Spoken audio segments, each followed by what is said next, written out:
Ja, was ist Kunstkritik für mich?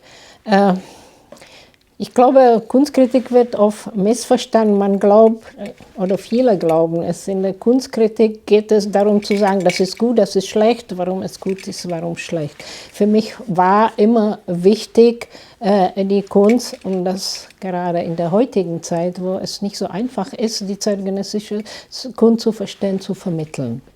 Das ist eigentlich für mich die Aufgabe der Kunstkritik, die Kunst zu vermitteln und zu vermitteln, warum der oder die Künstlerin wichtig sind, was haben die uns zu sagen heute. Also mich hat Kunst und vor allem zeitgenössische Kunst schon immer interessiert.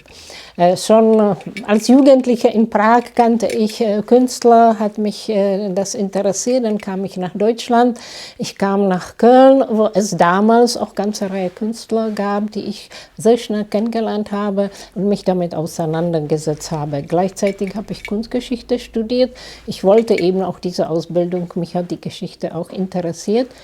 Und ich bin dann während des Studiums nach New York gegangen und eigentlich in New York bin ich zur Kunstkritik gekommen. Damals gab es sowas wie Kunstkritikunterricht oder überhaupt über zeitgenössische Kunst hat man an der Uni in Deutschland gar nichts erfahren. Während damals in New York gab es schon Kurse für Kunstkritiker und ich habe damals in New York Donald Caspit kennengelernt. Das war einer der einflussreichsten Kunstkritiker, der zum Beispiel für Artforum schrieb, und bin mit ihm zu Künstlern gegangen, habe ihn beobachtet, wie er Interviews macht, wie er die Künstler befragt, habe dann auch so Kurse mit ihm gemacht. Und als ich zurückkam, bin ich eigentlich durch Zufall zur Kunstkritik gekommen. Und zwar bin ich in eine Kneipe in Köln gegangen und habe da den Walter Graskamp, glaube ich, heißt er. Walter Graskamp war damals Chefredakteur von Kunstforum. Und dem habe ich erzählt, was ich gerade in New York erlebt habe. Das waren einfach der 80er Jahre. Damals sind gerade die deutschen Maler und die italienischen Maler nach New York gekommen, zum großen Entsetzen der Amerikaner, die immer dachten, wir sind also die führende Kulturnation, und plötzlich waren die deutschen Künstler da. Das habe ich ihm erzählt und meinte, ach, weißt du, du erzählst das so schön, schreib mir was, schreib mal einen Text darüber. Diesen Text habe ich dann geschrieben, er hatte den Text veröffentlicht im Kunstforum. Ein paar Tage danach hat sich Deutschlandfunk gemeldet und meinte, Sie haben so einen schönen Text über die Entwicklung in New York geschrieben, können Sie daraus eine Sendung machen? Und so bin ich zur Kunstkritik gekommen. Da habe ich zum Beispiel eine Also meiner Meinung nach, die größte Herausforderung ist heute in einer Welt, wo die verschiedensten Kulturen aufeinanderprallen, sich zurechtzufinden.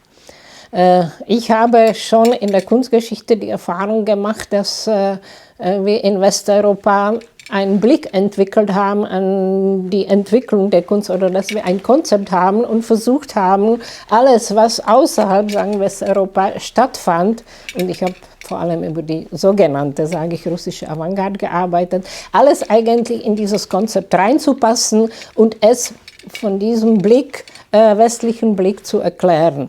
Das stimmt zum Beispiel nicht über die russische Avantgarde. Darüber schreibe ich gerade ein ganzes Buch und habe schon mehrmals was veröffentlicht. Und ich weiß mittlerweile, dass es nicht stimmt, wenn man sich mit südamerikanischer Kunst beschäftigt. Und ich habe mich nicht ausführlich mit afrikanischer Kunst beschäftigt, aber ich kann mir vorstellen, dass da gar nichts mehr stimmt. Also für mich ist jetzt wirklich die größte Herausforderung und die Frage, wie gehe ich mit Kunstwerken oder Kunstäußerungen oder Kunstaktivitäten, die außerhalb des europäischen Raumes stattfinden, welche Kriterien habe ich überhaupt welche, wie gehe ich damit um? Weil heutzutage, also es gibt keine Biennale eigentlich mehr, keine Dokumenta mehr, wo nicht mindestens ein Drittel, wenn nicht die Hälfte der Künstlerinnen und Künstler aus diesem nicht-europäischen Raum kommen. Ja, dieses Buch ist, das ist ein Projekt, an dem ich seit 25 Jahren arbeite. bin ich auch eigentlich durch Zufall darauf gestoßen, dass ich wollte, das war schon während meines Studiums, ich wollte über die russische Kunst promovieren, weil ich Russisch spreche. Ich bin aus Prag und in Prag mussten wir damals Russisch lernen. Und während ich mich damit beschäftigt habe und die Quellen gelesen habe, was die meisten, die sich damit hier beschäftigt haben, nicht gemacht haben, weil sie kein Russisch kennen, habe ich festgestellt, dass es eigentlich alles ganz anders ist. Und dass die Diskussion, die da stattfand, hier überhaupt keiner verstanden hat oder überhaupt sich keiner damit beschäftigt hat. Und da habe ich angefangen, darüber zu arbeiten. Das hat sehr lange gedauert, weil es war ja zeitlang sehr schwierig, überhaupt an die Quellen zu kommen. Erst jetzt nach und nach werden die Quellen publiziert in Russland, man kommt an die Sachen ran, sodass ich praktisch vor 15 Jahren so ein Buch noch gar nicht schreiben konnte, weil ich die Belege dafür nicht hätte. Und jetzt endlich mal, wo es so viele Quellen veröffentlicht sind und die mich immer mehr bestätigen, also ich habe mich immer sehr gefreut, weil ich dachte, ach, wieder eine Veröffentlichung, wieder ein Buch und das bestätigt mich wieder. Jetzt erst kann ich dieses Buch so richtig schreiben. Also die Artkolonie hat für mich eigentlich immer sehr viel bedeutet. Ich bin jedes Mal hingegangen und manchmal habe ich da 2 Tage oder auch länger verbracht, habe mir auch immer sehr aufmerksam das angeguckt, weil da immer wieder sehr viele junge Künstlerinnen und Künstler sind, zum Teil auch einige, die ich noch nicht kannte und Arbeiten nicht kannte. Und das war eigentlich für mich dieses Entdecken, gucken, ob es neue Kunst gibt, das war für mich immer das Interessanteste an der Artkolonie.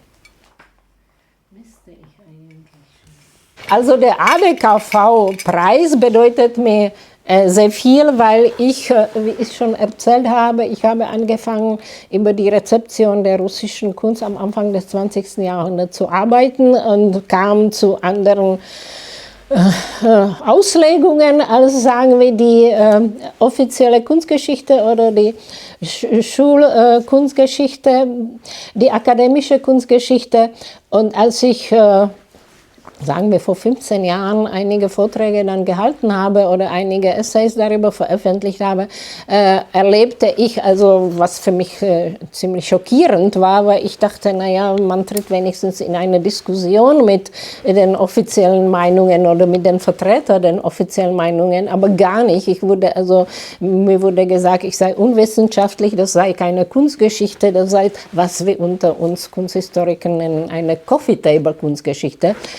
Und ich fand das immer sehr interessant, was mir gesagt wurde, das sei unwissenschaftlich von Kunsthistorikern, die kein Wort Russisch sprachen, im Gegensatz zu mir, ich sprach Russisch, die konnten das gar nicht nachprüfen, aber sie wussten, ich sei unwissenschaftlich.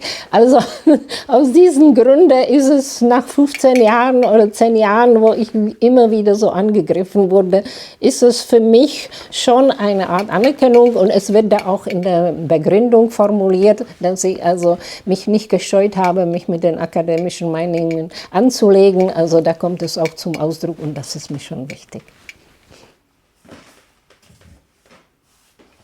Vielleicht haben Sie es gemerkt, dieses Klappern, das ist, damit bin ich schon bekannt. Danach erkennen mich meine Freunde, also einige meinen, wenn wir das Klappern hören, wissen wir, du bist, du kommst ja gleich. Und zwar, das sind meine 2 Talismane, 2 silberne Armbänder. Ich gehe nie ohne diese Armbänder aus dem Haus oder wenn ich was Wichtiges machen muss, wie dieses Interview, habe ich es immer an.